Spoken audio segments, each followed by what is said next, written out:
Welcome to the Model Rail Replacement Podcast, helping you get to your onward journey. A friendly service that helps you get from A to B, or probably nowhere at all.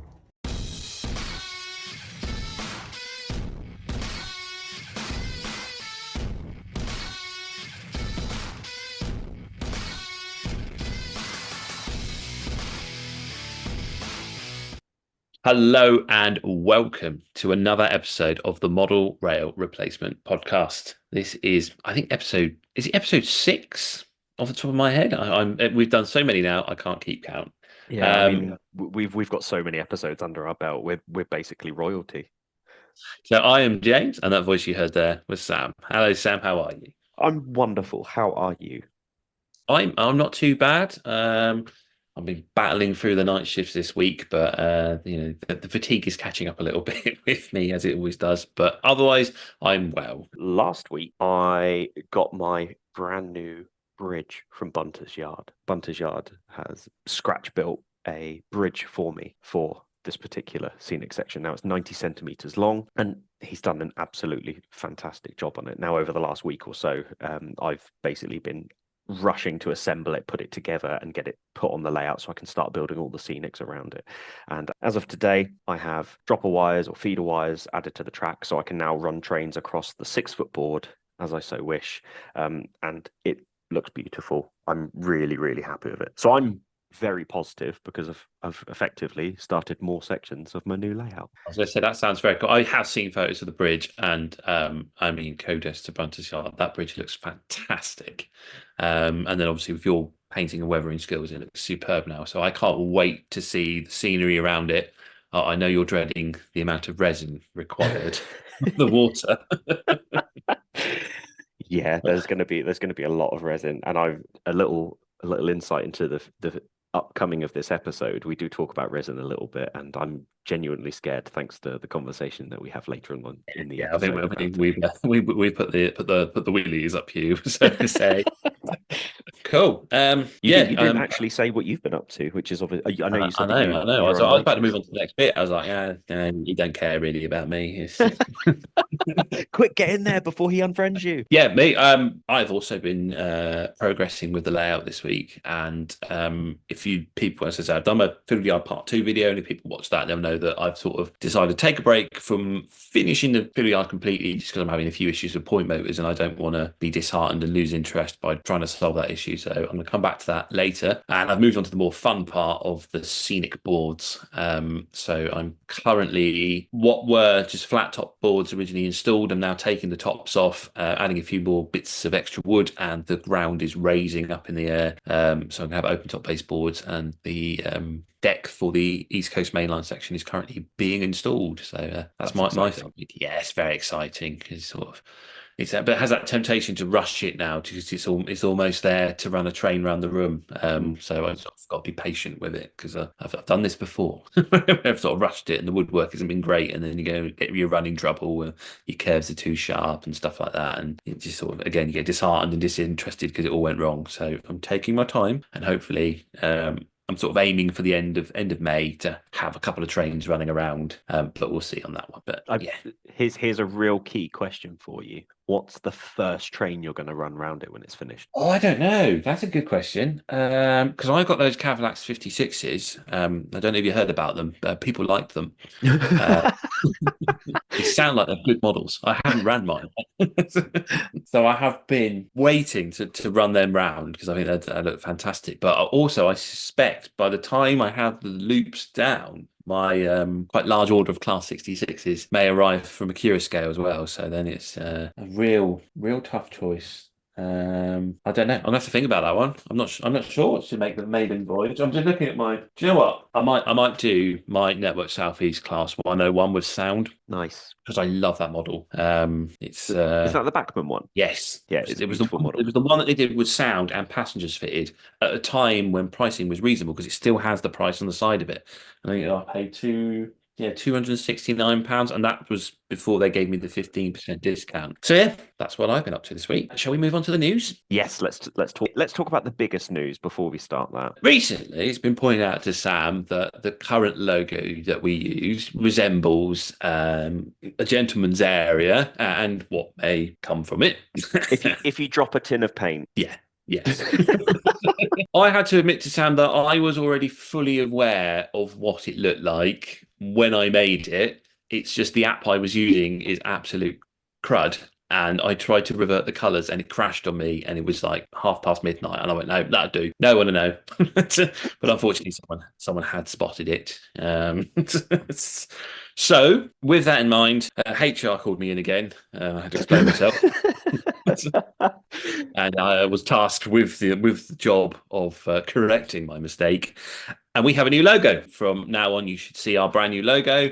Took me a little while to try and think of something. And after a bit of hard thinking, I thought, well, what do me and Sam like? And regular listeners will know that we're quite fond of Network Southeast. So our logo is very much inspired from the old Network Southeast livery with just a little tad of orange added to the end. So yeah, we have a new logo. You'll be seeing it hopefully out on the social media, and we'll sort of launch it today. Once somebody told me about the old logo, I couldn't unsee it. And before I had this I knew exactly what it was. It was mine and James's logos fused together. Really clever idea. But then as soon as somebody said it, who knows nothing about railways, they instantly went, and then unfortunately I couldn't unsee it. James has done a fantastic job with the new logo. I think it looks really nice. We've gone completely off model railways here. We're talking about marketing. Which is obviously very important to model railways, as we have received this week quite a few marketing emails, James. So with that segue, what's on the news? Well, so news-wise, yeah, there's not been anything massive this month, I'd say, but there's been a few little tidbits come through. Rapido have announced that they are going to do a new fish van. There are going to be 16 versions of this van, and I think it was quite prominent at the time. I think it sort of was used as a fish van and eventually ended up on the newspaper trains and stuff like that. Looks very cool. I quite like the look of it. I think it's really my era, but maybe could go my preserve line. That'd be quite interesting to see coming from Rapido. These vans are completely opposite. They look like they're going to be absolutely fantastic. As it's Rapido, I always like their work. They always put so much effort into the detail and everything they do. So I think these are going to look great when they come out. So yeah, looking forward to seeing them. But we're not biased here. We do like to talk about the other manufacturers. We don't just favour one over the other. We like to be impartial. So other manufacturer-wise, Bachmann have announced that their summer announcements will be coming out on the 1st of May. Other news, Rails have revealed decorated samples of the Class 88. They are doing in conjunction, I believe, with Daypol. And this is the locomotive 88010, which is Aurora in the refrigerated rail livery, which is like a sort of ice blue with some white sort of ice frosting on one end. It looks absolutely gorgeous. And I wasn't going to get an 88, but I'm quite a big fan of the 68s. But seeing that, I was like, I'm very, very, very tempted to get that one. It just looks so good. So I'm quite excited about seeing that one. Continuing the Daypol theme, their Class 121 bubble car is due soon. This looks very good as well.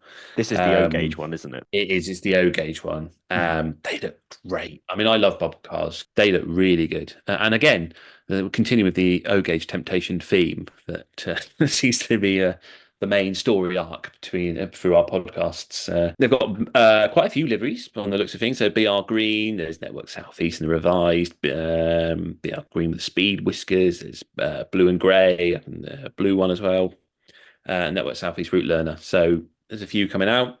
I tell a lie, some of those liveries are for the Class 122, so they're actually doing both, doing the 121 and the 122. But yeah, they look really, really nice, very tempting. And to go along with that, they've also announced that they are going to do a Kitmaster range of O-gauge buildings, generally based around the London southwestern sort of area. And they've got like a station building, a signal box, goods shed, and a few other little line side structures. And they look quite nice as well. Yeah, they do. Anyway, that is this week's news. We do appreciate that we are out on the Monday and I'm trying to do the date off the top of my head, I believe the 29th. So this is after the Key Model World exhibition. I'm certain that when you're listening to this, there'll be some announcements that were made over the weekend, and we should talk about them next week in next week's news, unless no one announced anything, and then we'll just make something up. We are going to go on to our main segment. So this week we had the privilege of talking with Sandford East owners Rich and Ollie, and we got to find out a little bit about their modelling lives, histories, interests, and all things model railway related. So with that, we'll take a short break and we'll be right back.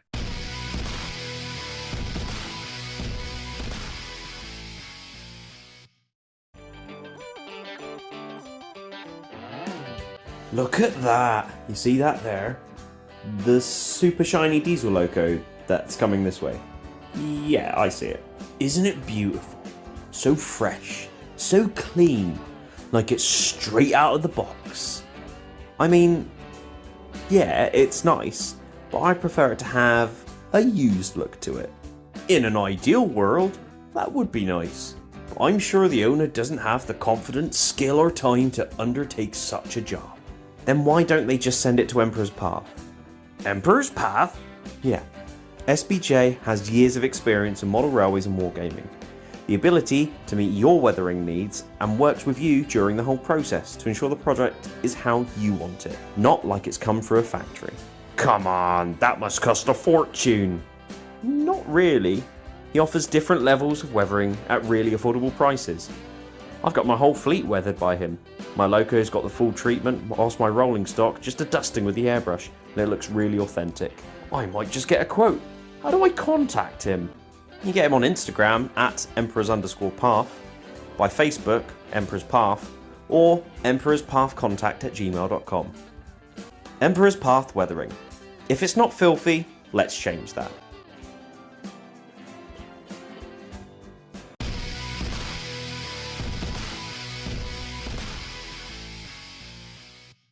And we are back. And this week we have our first guests on the show, which is hopefully a privilege for them. And it's certainly a privilege for us. Today is Sandford East, and it's a team. It's Richard and son Ollie. So welcome to the show, guys. How are you? Hi, James. Hi, Sam. Yeah, really good. Great to be on the podcast. Thanks for asking. We love it. It's really good. 4 episodes in. We're really, really enjoying it. So great to be part of it. Yeah, exactly. It's the perfect thing to do when you're doing hobby stuff. Yeah, That's the idea. that's what we like to hear. You've started strong. Yeah, to be honest, that's all we need. So thanks for coming. You're welcome. Excellent stuff. So for people that aren't aware of you guys, can you give us a little description of your layout? Yeah, absolutely. Sandford East is set somewhere in the 80s and the 90s, which is pretty much where my trade memories start and end. It's based in the garage. As always with these things, space is a bit of a premium, and I was really keen to get something that was workable and hopefully finishable, if that's everything in model railway world. So it's on a 10-foot by 5-foot baseboard. It's not massive, but trying to make it as prototypical as we could was quite important to us. Discovered your channel a few years ago, and yeah, as you say, it's West Country, and it's that sort of era that really does appeal to me. So I think it looks absolutely fantastic looking layout. So I'm going to interrupt very, very quickly. And no way is that a 5-foot layout. You guys, how have you managed to? So anybody who's not looked at it, first of all, pause here, go and have a look on Instagram and have a look at some of the shots that they've managed to achieve. In no way, shape or form would I have ever thought that your layout was only 5 foot. I know. Well, it's 5 foot sort of deep, 10 foot long. And the wonderful art of being a college student doing photography back in the day means I've been able to wheel out those skills, and use of telephoto lens does help quite a bit. Oh yeah, so, I bet. Yeah. But yeah, I mean, when you're negotiating with the boss of the house, there's certain requirements in the garage that, mundane stuff like tumble dryers still need to fit in, and other exercise equipment. So you have to work around these things, don't you? I don't know about that. Don't say things like that. My wife listens to this podcast. She'll get ideas. This is my 20 feet of garage, and I'm having it. All right. Anyway, I shouldn't say anymore. I say she listens. Lovely stuff. Yeah, your photos on Instagram are incredible. They really do. Like Sam says, that is impressive. It's only 5 foot wide, but it does look bigger through the photos. So yeah, if anyone listening hasn't found it, then please do go find Sandford East. Thanks for the introduction and telling us all about your layout. We're going to move into the important bit now, and that's our questions. So the format. We've done it with ourselves. We've tried it. Doesn't seem to be any problems. So I'm going to start off with, what is your favourite type of traction? Is it steam? Is it diesel? Or is it electric? Off the bat, this is a relatively easy one for me. So it's definitely diesel. So I guess that growing up in the 80s, 90s, living in Dorchester, I was blessed with 2 stations, one Dorchester South and one Dorchester West, which meant that we not only got London-bound trains, but we also got trains from Bristol. So fantastic mix of traction. And a lot of what is on the layout is stuff that I remember. So things like my dad, who's a massive Southern Railway enthusiast, and that's where the hobby sort of came from, really, would take me on day trips to Westbury, where I'd stand there and look at the new Class 59 coming through the station, or Nice. 56s, or whatever it might be. So yeah, it's certainly diesel for me. It's a good answer. That's one I definitely like. And Ollie, how about you? Are you in the same ballpark there? Definitely. Diesel's my preferred, 100%. I do like steam. Steam is nice, but diesel, in my opinion, sounds better and it looks better. I'll move from the young man there, I say. I mean, I think the biggest question for me is, so Ollie, you're working on a layout with your dad. Like, do you think that a lot of your preference has stemmed from working on this layout with your dad? Has it always been like that, or is it a case of you already like diesel and it just so happened one day at the dinner table you both went, I like diesel, I like diesel. Do you want to play trains or anything like that? Or is it sort of you work together and that's why you love what you love? It came from my dad. It's the growing up with him having a model railway, and then having the garage, having the space, having the idea, me joking, saying we never build a layout, and him proving me wrong. That was a constant thing, by the way. Like, you're never going to build a layout, Dad. I'm like, yeah, I will. Okay, right. So we'll move on to the next question then, and that is, don't know if you have had a little try in any other gauges before. I take it your layout is OO gauge, but what is your favourite scale? Yeah, I mean, without being too boring, it is double O gauge all the way. That's what I had as a kid.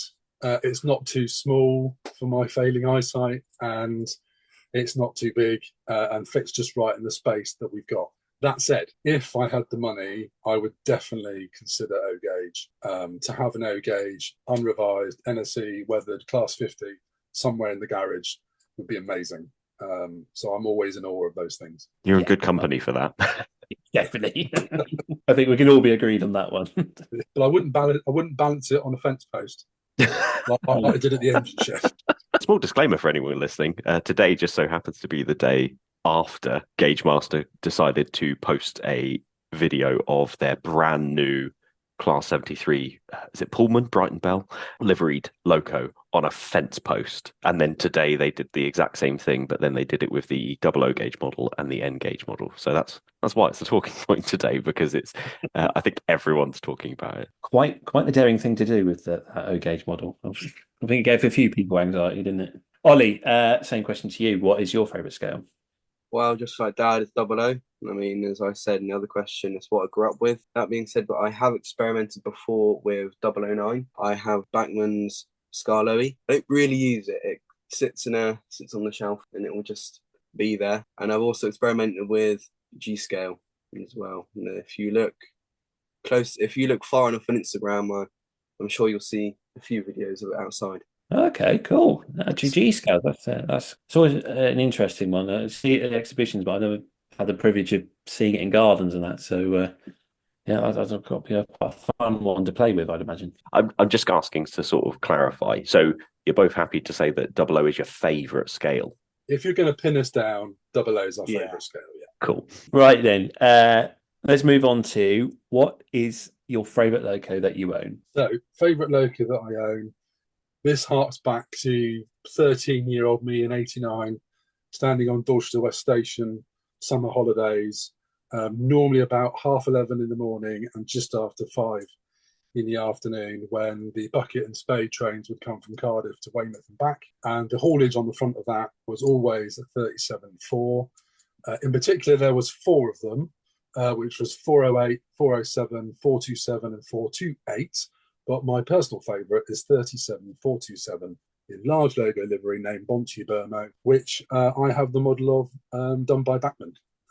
Great model, but again, you're just reminiscing of the days when everything was footloose and fancy free. So yeah, that's my favourite model and one that I own. Nice. That is a nice choice, nice solid choice. I do love a 37. How about you, Ollie? Is your favourite loco? Well, my favourite loco is 50026 Indomitable because it's the first 50 I ever saw when Dad took me down to the Diesel Gala in Swanage in 2021. It sounded amazing and it looked amazing. And it looks even better when it's being weathered by Rob. That's our custom weather. Yeah. Well, that's it. That's the end of this conversation. I was going to say, you had Sam there. He was on your side for class 50, and then you went and just mentioned some of his rivals. Obviously joking. There's this weird thing that people think that people who do weathering like hate each other, and it's like some weird gang warfare of shark and jets. We all love each other. We're all absolutely fine. Well, I am. I don't know anyone who has beef with me about it. Having seen the 50 running around, it is absolutely stunning. There is always a question that rattles around in this household, though, which is revised or unrevised. So there's always a good debate on that one. I mean, do we have time to answer it? I mean, mine's a quick answer, and I'm going to say original is straight up the best of all the liveries, personally. Unrevised. See, at the moment, Indomitable is currently in revised livery, which I might be right in saying that it never did in its BR days. But we actually quite like it with the blue nameplate. So, yeah, it is. We do flip and flop, I have to say. Yeah, I like revised. I was wondering, I'm going to cause trouble with, but I think we all agree. We all like Network South East. That's the important thing. Absolutely, good middle ground like that. Awesome. Thanks for those answers, guys. That's great stuff. With that covered, what is the favourite loco that you don't own? So this is the one that's always slipped away from me, and I've never quite committed to. Again, child of the 80s. I signed up to a Rail Riders Club back in 1985 or something. And back in those days, of course, they had a 47.4 that was an intercity livery that was named Rail Riders. And I was always on the chase to see it. I never saw it. And then Bachmann released a limited edition, I think, of 500, probably a few years ago now. Every now and again, one comes up on eBay. And I look at it and I go, I want that so bad. But then I won't pay the money for it because it's a slightly older model. So I'm my own worst enemy as to why I don't own it. But that's the one that I hanker after. That's fair enough. Yeah, I think that's well, it'll be a nice sort of memento to have if you could get hold of it. And you never know with the retooling and that, it might appear again. It's sort of one of those things that hold and hope, don't you? Ollie, same question to you. What's your favourite loco that you don't own? Definitely, it's got to be Rodney 50021. It's a loco that I saw at Swanage Diesel Gala. It's where most of our my diesel memories will come from because that's the best way I can see diesels from the past. The Acura scale one, it's looking pretty tempting. It might end up on the birthday list or Christmas list at some point. That's a good logo to put on the list. I think they look the prototypes look absolutely fantastic. I'm really looking forward to the. I think we all are, to be honest. We went to half term. We went up in and around near Sheffield, and popped into Rails of Sheffield. I can't remember the name of their one that they're doing with a Cura scale, but they had the 50. It was 5020. 5020, was it? But I don't know the name. But we saw the prototype there, and it did look amazing. It does, doesn't it? It looks really promising. I think they're coming out about Octoberish time. Well, hopefully, fingers crossed. So, something for us all to look forward to there. Rich, quickly going back to the You're on the Rail Riders. Am I right in saying that that's in the intercity livery with the sort of the bigger yellow ends on it? Is that right? Yeah, I'll put it out there. I think that's one of the best liveries. They put the 47 in. Agreed, completely agree. So obviously Bachmann do a version of it, very, very reliable version. Have you ever thought about getting that loco and renumbering it? Or is that something that's just not for you, not in your wheelhouse? You can't do that, I found out, because I don't know but I thought like your 47 you have, it's got is it aerials? Yeah, the radio cab. Yeah. Rail Riders never had that. Okay. Yeah, so the Bachmann model that they made with the Rail Riders version doesn't have it. That's so interesting. See, this is I'm kind of lazy when it comes to things like this. If it's for me and it's my own version, I'm really lazy, but I'll do the stuff if it's for someone else. And it's just really interesting to hear things like that, because my initial thought would have been, comes in a version, let's see if we can get it done. Let's achieve Rich's dream of getting rail riders on the rails. Childhood memory. Yeah. Yeah. But I do strongly agree with you. That is the best livery that a 47 has ever appeared in. So yeah, completely agree. Cool. So moving on then, we'll ask you, what is your favourite project that you've undertaken so far? So I've never had the opportunity to do it until this layout. Two things I knew that I wanted. First one was a bridge. Second one was let's go crazy and stick a canal under it. And how's that going to work? So massive challenge using resin. And if I'm honest, the first time I did it, I was like, this is quite nerve-wracking because you've got to get the temperature right and you've got to stir it right. And for whatever reason, I do not know, when I decided to block off one end, I thought, I know, a couple of layers of masking tape would be absolutely fine to hold all of that warm resin. So I poured it in and I thought, this is okay. Everything's holding. Walked out. 5 minutes later, Ollie comes out from the garage and says, Dad, I said, yeah, it's leaking all down the sides. And it was. And then we had pulls in the resin and everything else. So I learned from that and I had to do it again, but this time with plywood fronts, which if anybody's having a go, make sure that you secure either end of your layout when you are pouring resin, because it will find any hole. So the second pour was a lot more successful. That said, I really enjoyed doing it. We used the murky water from Woodland Scenic, and I really like that sort of feature. It gives something a little bit different, doesn't it? So yeah, that was my favourite butter challenge. I do like that story because I feel your pain. I don't know if you ever followed my channel, but I had similar issues when trying to make the river on my 009. And it just was a disaster. So I used the stuff you heat in a pan and tried pouring it on, and then it cooled down about halfway, and then I realised I couldn't put the pan down, and then it fell on the layer. Yeah, it wasn't it wasn't an enjoyable experience. So I can feel your pain there, but that is quite a good project. I think you have a little video on YouTube of you doing that, if I recall. I was sort of having a little look earlier. Yeah. I've there's a few YouTube bits. I haven't really gone into it in a big way. I think that's more time more than anything. I find taking the odd picture and sticking on Instagram a lot easier. But there is a video from back in the day. Yeah, I was going to say because I was going to ask if you were sort of planning to put any more videos or anything like that on your YouTube channel to have a few running sessions of the layout or anything on there. I think I'd absolutely love to. I think somewhere between life that is children, marriage and work and everything else around it, it's quite hard to invest that time, I find, at the moment. But it's certainly on the wish list. Yeah, that's fair enough. Yeah, obviously me and Sam, YouTubers as well, completely understand the time and effort it takes to put these things together. Oh, absolutely. I can say that you've both absolutely put the fear of God into me, knowing full well that within the next year or so, you're doing I've got to do somewhere in the region of about 4 foot by 18 inches worth of resin. So thanks, guys. You'll be fine, Sam. It's not a problem. You learn from our mistakes. You'll both be on the end of the phone. I have both your phone numbers now. But I'm going to try something else in the boys' lab. I'm going to try the toilet paper method. I don't know if you've seen that one before. It's I can't remember the chap. Mark Lynn of Sweden. That's him. So he did it. I had a go on a Star Wars diorama, and I thought it came out all right. And I thought I'm going to have a go on the boys' layout and see how that turns out. So it could be an alternative to resin. We'll see on that one. He's already changed his mind on what layout he wants anyway, so we probably won't get that far.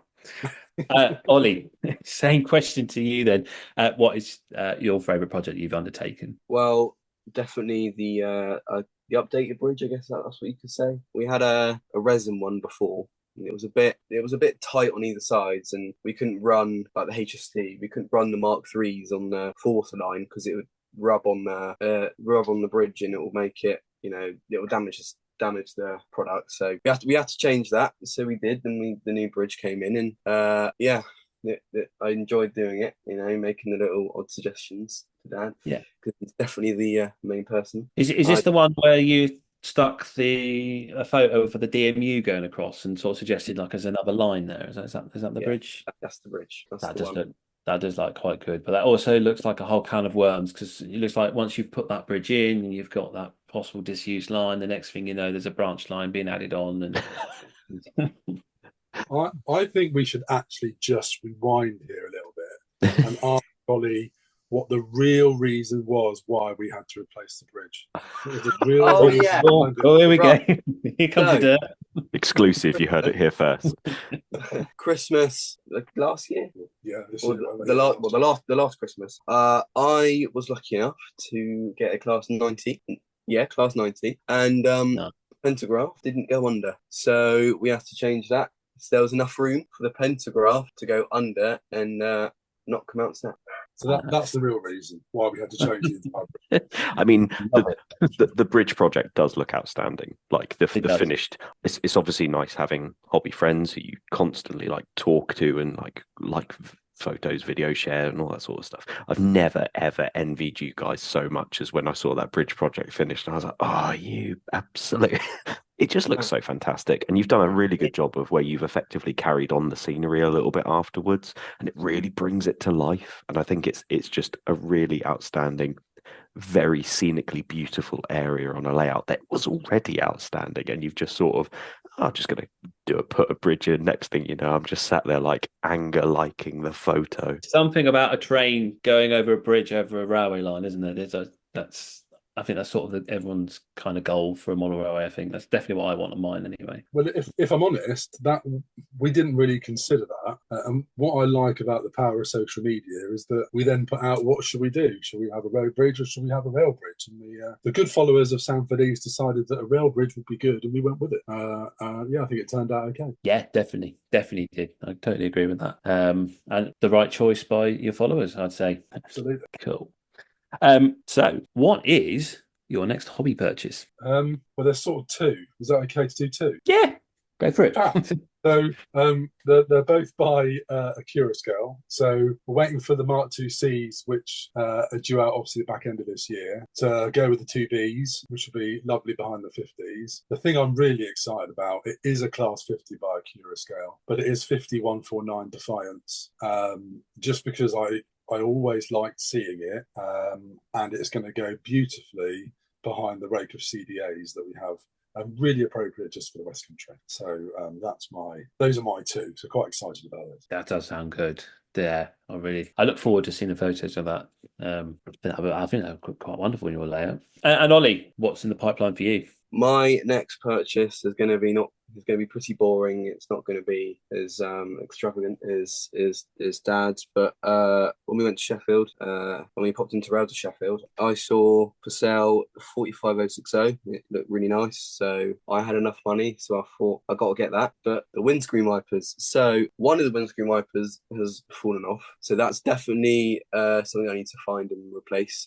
Bachmann do it, but not the right colour. But it's nothing I can't paint. And I also need nameplates for it, which Sherwood Forester, which I ordered. I mean, that's still a pretty solid purchase. Like, I mean, James and I were really boring and both mentioned point motors as our purchases. So the fact that you've actually gone with stuff that is on a train is still good. And I can speak from personal opinion, and I hope the rest of you agree with me. The nameplates make a massive difference on a loco. Like, I never thought they would, but as soon as you put the etched nameplates on there, it completely changes the look of the loco, and for the better. So, yeah, strongly behind that.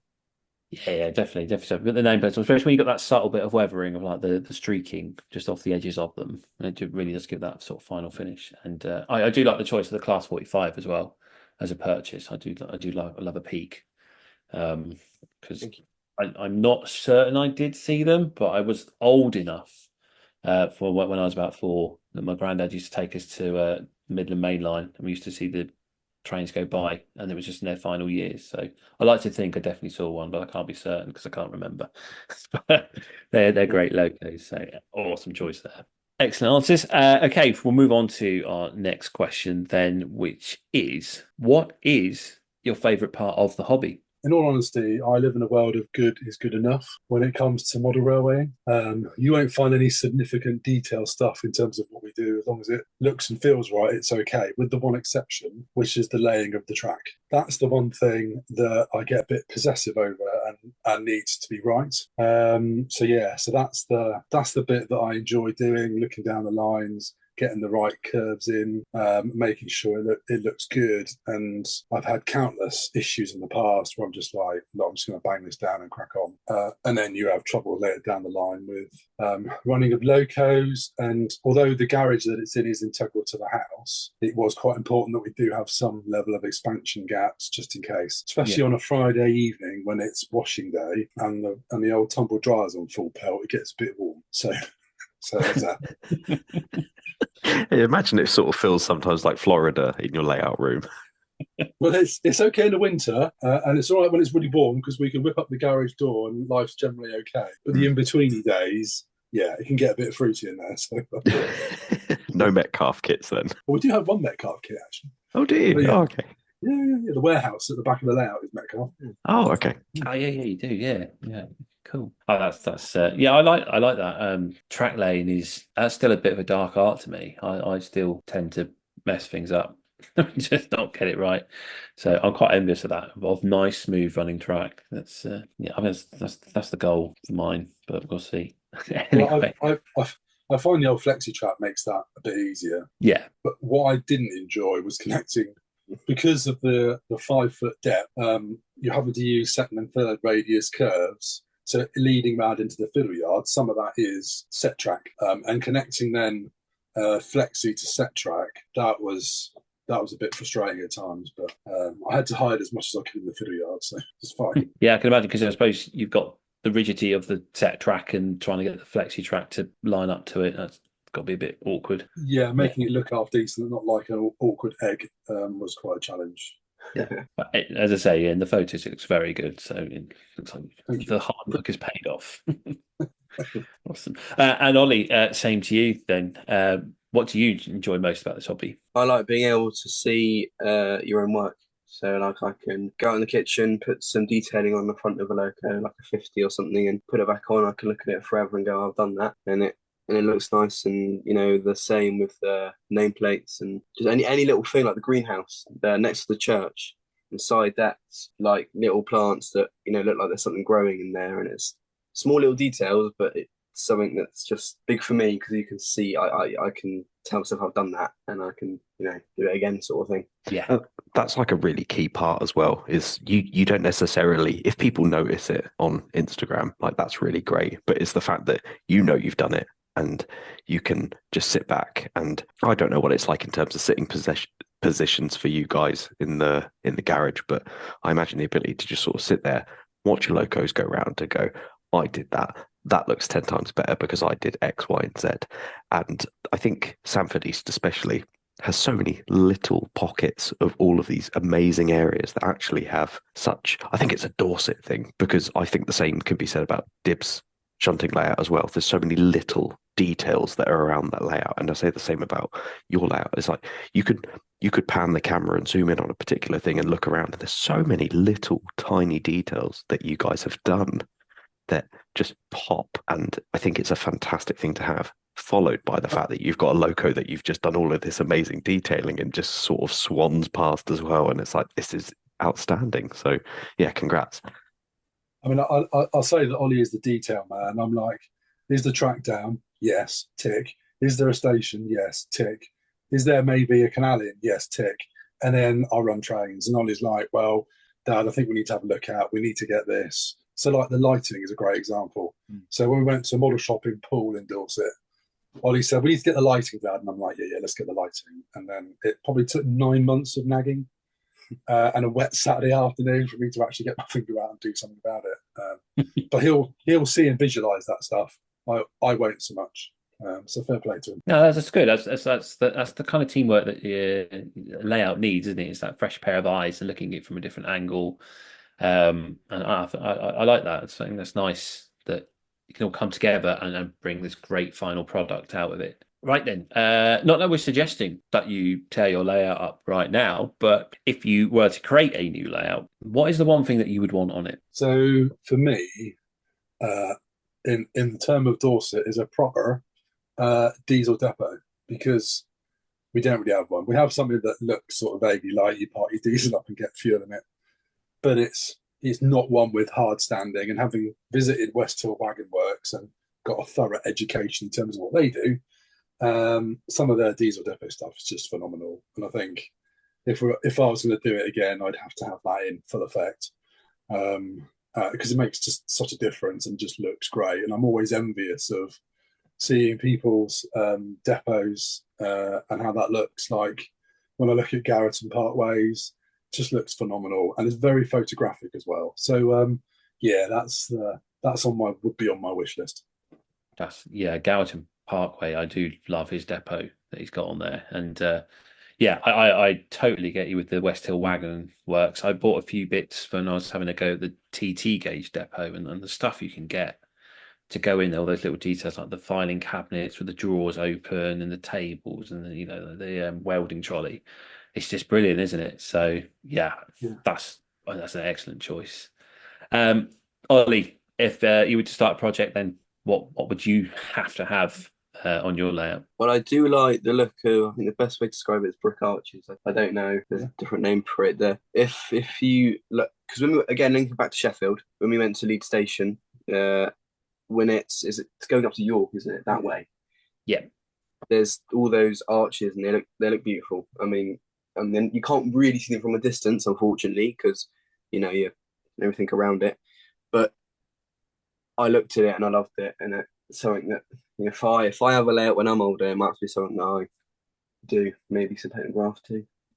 That's cool. I had the privilege of spending a few weeks in Leeds when I was training at Sigling School, so I know exactly what you mean with those brick arches. They've sort of got like nightclubs and stuff built into them underneath, and there is definitely something very appealing about that. And the elevated railway above the town, I always think looks quite good. So yeah, I can understand that. And I think that would look quite cool as a layout. Cool, Yeah. nice answer. It's a good vibe, isn't it? I can see where it's going. All the details you can put on the side of the bridge, the little shrubs and the overgrown stuff, and that is quite a cool answer. I do like that one.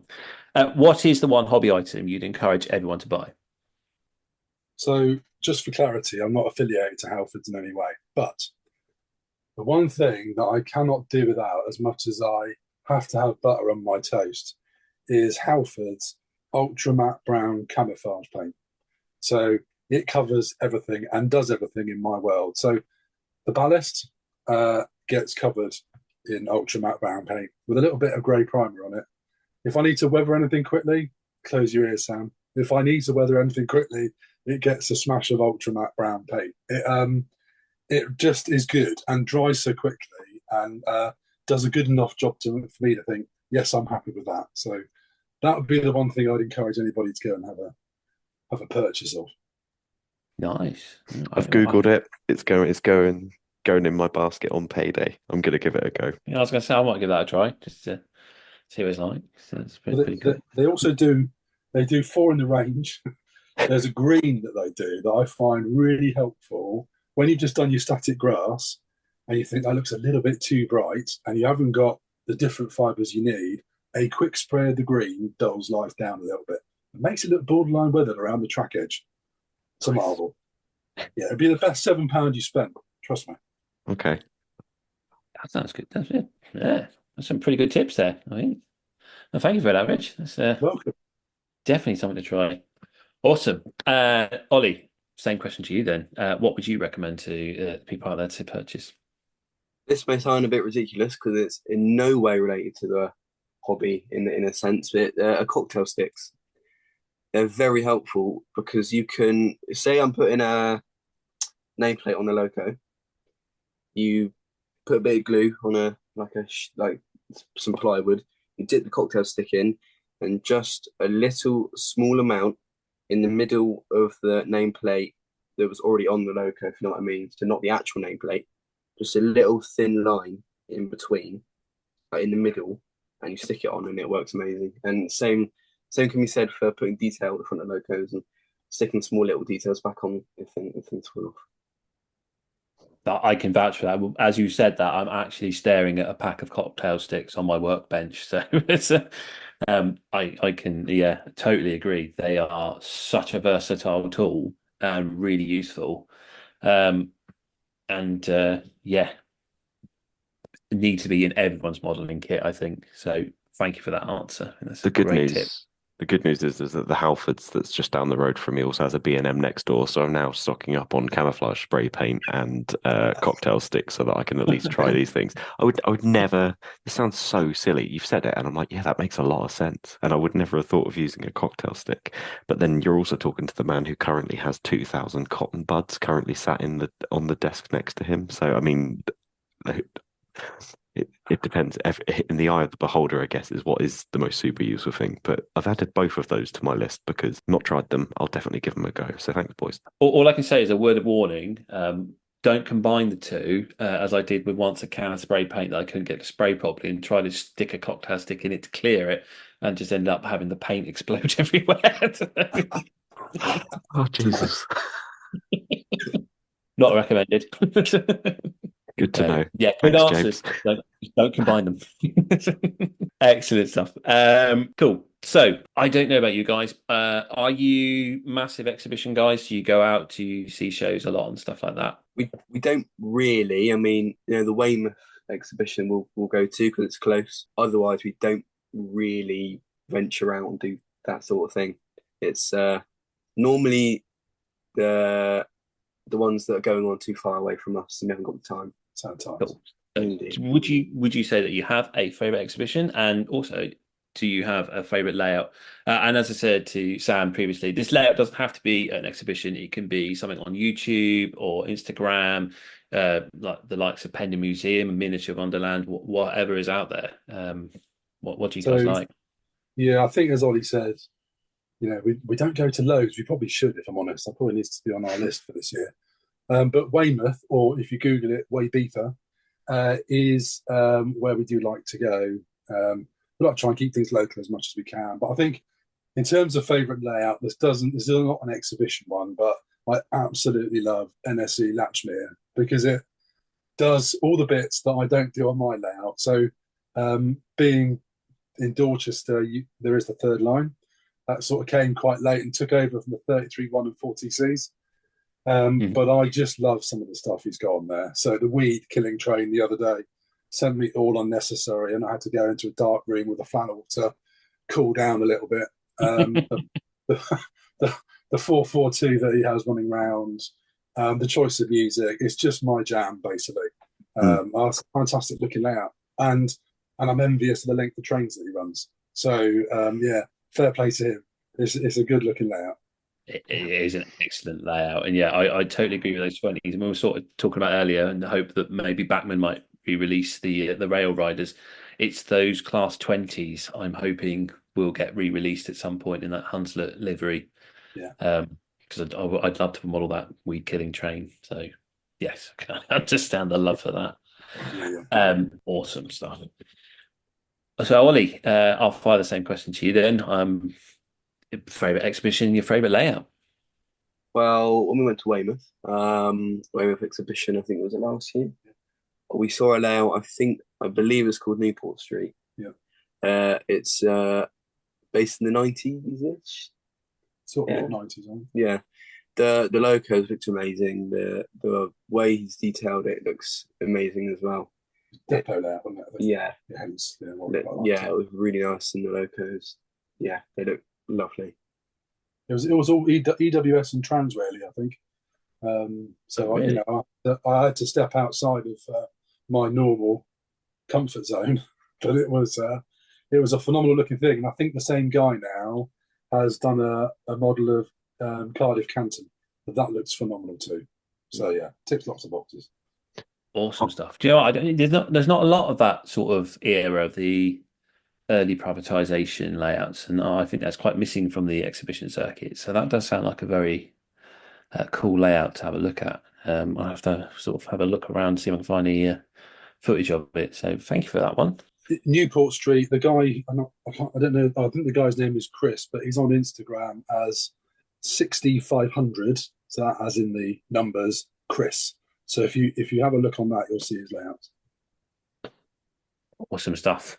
I have to look for that, definitely. And as Sam was saying, this talk of depots, it's been quite convenient for me because I'm working on my layout at the moment, and I I'm in an R about depot or stabling lines, and this conversation has definitely swayed me to having a small depot building on my layout. So I'm liking where this is going. Yeah, So absolutely. it's been excellent, excellent stuff. Sadly, we're coming to the end of our chat, and we only have one question left, but it's the important one.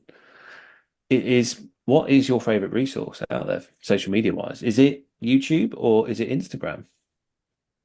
I've got two because I like to be a bit controversial. So YouTube we use a fair, or I use a fair bit because there's lots of like 80s, 90s footage of 50s, 33s, Cornish 37s, the HSTs, all the stuff that I really enjoy.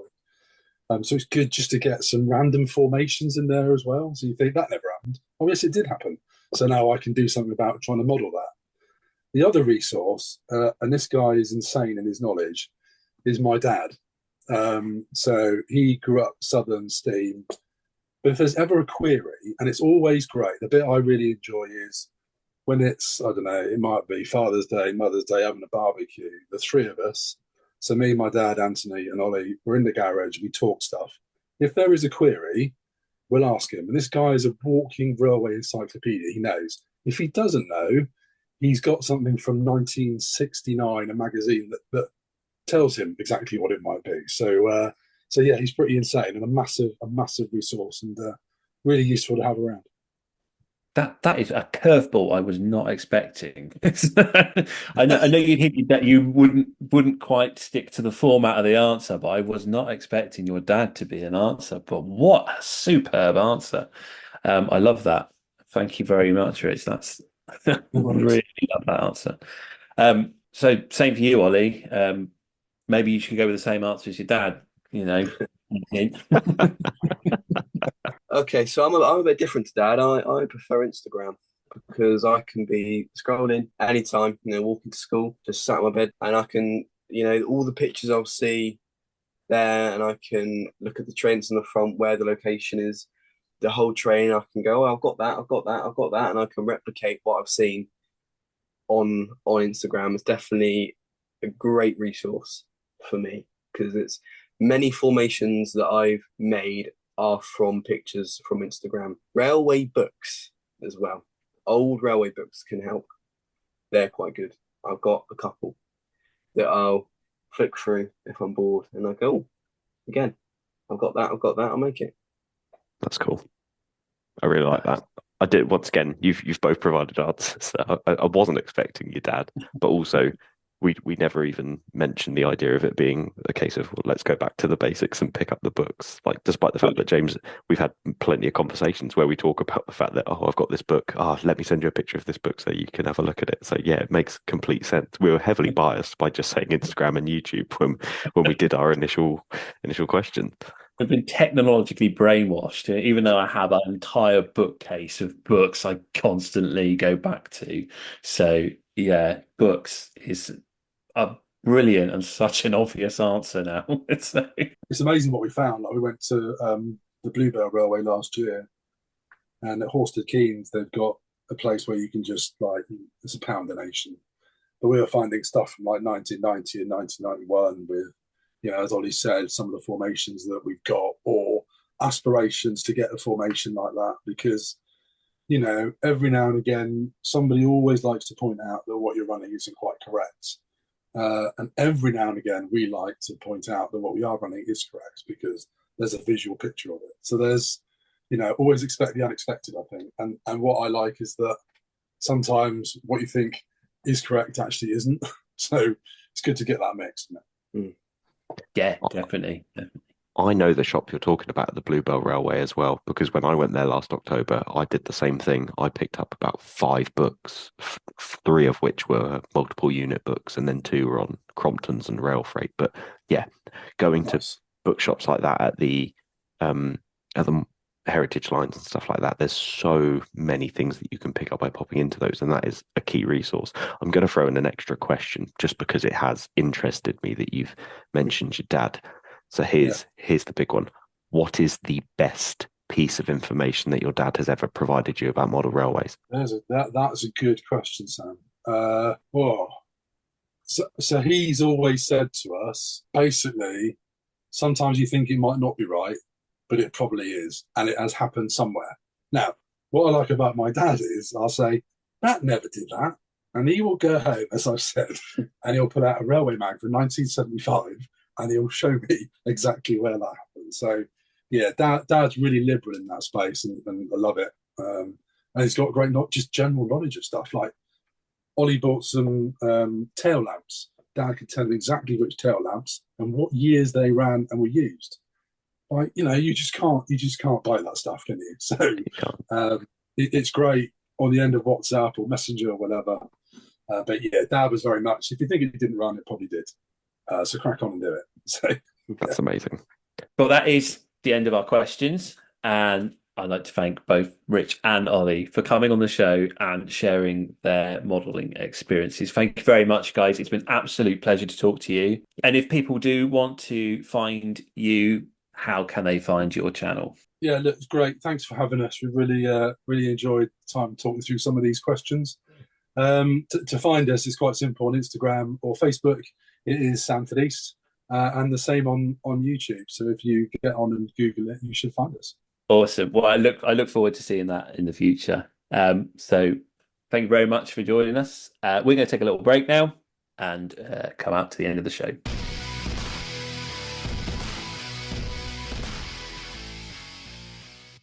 Okay, we are back, and that was our very first chat with our very first guests, Rich and Ollie. And I'd like to again thank them for coming on the show, and such a wonderful conversation to have with them. It was a real pleasure. And I think, Sam, they've got a little announcement, upcoming events, I think, something like that. Yeah, they do have their layout appearing in Model Rail in the coming future. Now, I'm very, very excited to read about it. It's always nice when a friend's layout gets in a magazine. So if you're interested in checking out Sandford East, if you can buy an upcoming issue of Model Rail, I'm sure if you're following Sandford East on Instagram, they'll certainly announce when it's available, and I will be picking an issue up, and I'll make sure that Ollie and Rich do sign that copy for me. I'm very excited for them, so big congratulations to you guys. Yes, yeah, congratulations. I think that's always the goal and the achievement, to get into a magazine. So I'm still waiting on mine. Promises have been made, but I'm still eagerly opening up a magazine and looking at the back to see what will be in next month's magazine, and to no avail. But we shall see. I'm really sorry for you on that aspect. I mean, I've not even got to the point where I'm even able to put it in, so we'll see. Another thing, following that interview, James and I are changing a slight structure to the questions.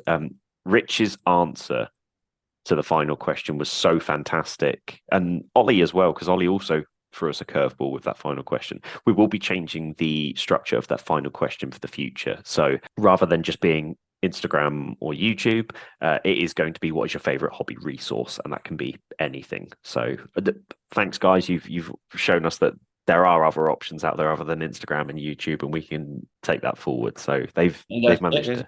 I've asked Rich for his dad's phone number, and I'll be phoning him up from now on. So, yeah, exactly. But yes, they have broke the mold, and we have indeed changed the structure of the questions, because a couple of weeks' time we will have our second guest. But we're not going to tell you who that is, because we like to play the game on Instagram. Can you guess who's coming on our show? So do look out for the subtle hints we'll be dropping over the next few weeks for our next guest. Now, whilst we're sort of doing our outro, now, I just want to do the usual, what I have to do, some form of apology where I've done something wrong, such as the Class 28, the inappropriate title about fiddle yards. And it turns out that a couple of weeks ago, when I recommended Jesse Sims' YouTube channel, and he also has a great Instagram page too, I said he has connections to Tony Wright, and there I wasn't wrong. Why I was wrong was, and it was because I had been reading a copy of Railway Modeler, and so therefore it was stuck in my head. I quoted his layout as being Grantham. This is not the case. Grantham is a completely different layout. Top of my head now, I can't remember the owner, but it's an amazing layout. It goes out the exhibition circuits. It's awesome. It's like NER, all the expresses passing through, or swapping the locos over. It looks fantastic. However, Tony Wright's layout is a little Bifam. I do apologise, Tony. In my mind's eye, the image of your layout was there. It was just had the wrong name associated to it. So, but my apologies there. But yeah, do look for Tony's little Bifam layout. It's absolutely amazing. So yeah, that's my apology for this week. Come back next week for my next apology. I'm sure I'll have something else. Our social media recommendation of the week. Excellent. So mine for this week is going to be Model Railways Unlimited. Mike, who runs Model Railways Unlimited, does some really informative videos. And what I really like is Mike used to live in Havant, which is just outside of Portsmouth, and used to work the railway around here. So in some of the videos, you can get some really nice tidbits that are really useful for someone like me. He'll make a comment about when I was working in Fratton and things like that. And it's just a nice little thing. But he's just recently finished doing a 3-part series on rail freight, starting from the very beginning of the rail freight era right up until the end of it before it went to privatization. Okay, that sounds quite cool. It's a really nice series of videos, really nice series, 3-part series. That there's loads of other really good videos on there. I discovered him a couple of years ago when I was looking at the Bachmann 40C and the reviews on that. And he mentions in that he used to drive the locos that were connected to the 40Cs in Portsmouth back when they used to run maybe on a Sunday for maintenance and stuff like that. So it's 33, is it? Yes, I believe so.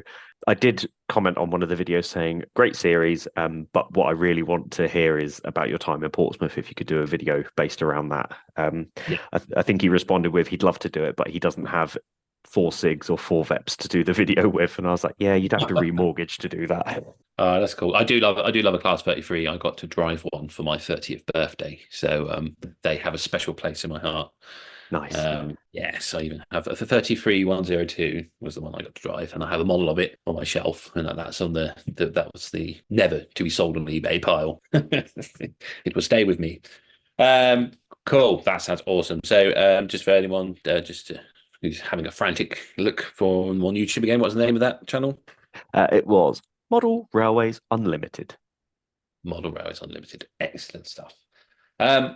Okay, mine is not quite model railway related, but is railway related. It's Diggle Junction, which is a channel that likes to put out weekly videos of all the passings through Diggle Junction, which is on one of the Trans-Pennine routes. And this channel, I love this channel, and it's so great to watch because there's so much interesting stuff that goes through there, and I've found it so inspiring over the last sort of few years of watching it. That's one of the main influences for me changing my modeling era, just because of this channel. So yeah, they sort of try and do weekly videos, and it was or maybe like 2-parters, but quite often it's showing all the variations of different trains that have passed through the area. They do get quite a variety, so it's really fascinating to watch. They're really informative to tell you the head codes and what's on there and everything like that. And then what I really like is when we get near to the next 1,000 mark on their channel, they'll go do a 24-hour special.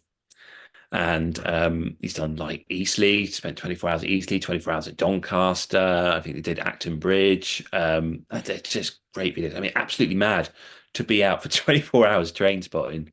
I've just had a look at the channel, and I can see that some of the most recent video is a 12-hour video. So that's definitely something you can look at. But there are some smaller ones as well. Yeah. I think there's a live stream they have on there too. So like permanent camera setup. So, but yeah, I really love that channel. So it's not model railway related, but yeah, I really do like the guys at Diggle Junction and everything they do. And they've been quite. I give them a little shout out on one of my videos, and they've been quite supportive for my own videos since. So it's been quite nice to interact with them. So that is my shout out for the week, is Diggle Junction. Okay, so I think we'll wrap that up for this week, and I'll sign off by saying the usual, that hopefully we've been entertaining, informative, and have replaced your model railway, if only just for a little bit. I've been James, and with me's been Sam. Good night. This service terminates here. Please ensure you take all of your personal belongings with you.